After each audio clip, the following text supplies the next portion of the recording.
Hello guys, merong wallet HK nakapulot. May housekeeping nakapulot si Christine nakapulot ng wallet doon sa baryo, doon sa CR nila. So ito yung laman, mga barya barya, tas may pera pa,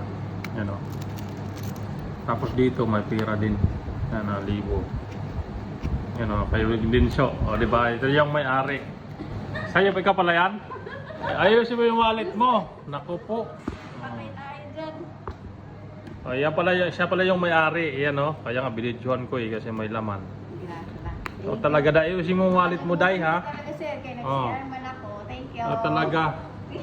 Salamat kay Christine. Si Christine nakapulot. Copy na yan. Kaya yung mga wallet natin, ayusin natin yung mga wallet natin paglagay ko kahit saan. Kaya salamat tayo kay housekeeping Christine na nakita niya yung wallet.